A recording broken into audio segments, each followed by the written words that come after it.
Hello, good morning! Samahan niyo ako sa aking third week no rice journey, October 16, 2025.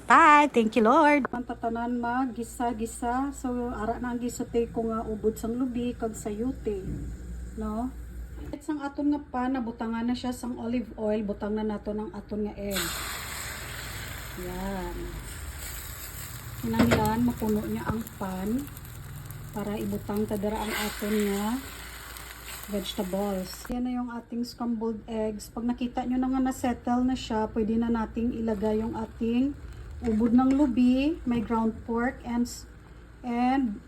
sayute. Yan. Tsaka i-roll-roll lang natin yan siya dyan. So, ayan na. Nandahan lang natin siyang i-roll, i-press, i-roll. Ayan. Tsaka, paset lang siya para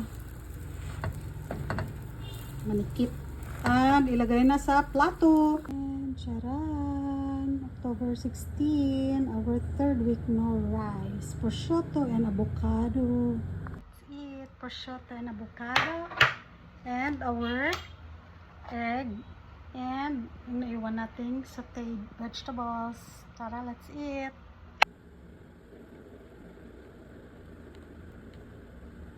Natin siya ng prosciutto.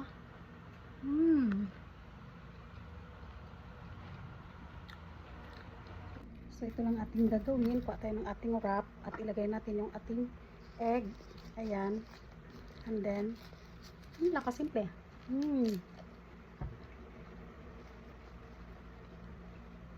Ibang sarap.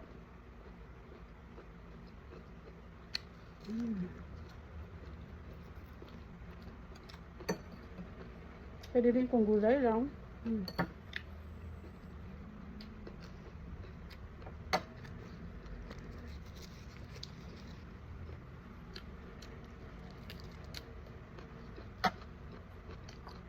Napaka-healthy.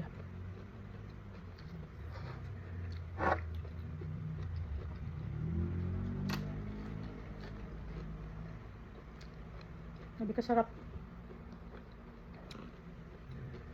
Ito ang ating prosciutto, cold cuts, healthy avocado. Pwede mo rin siyang i-wrap ng ganito.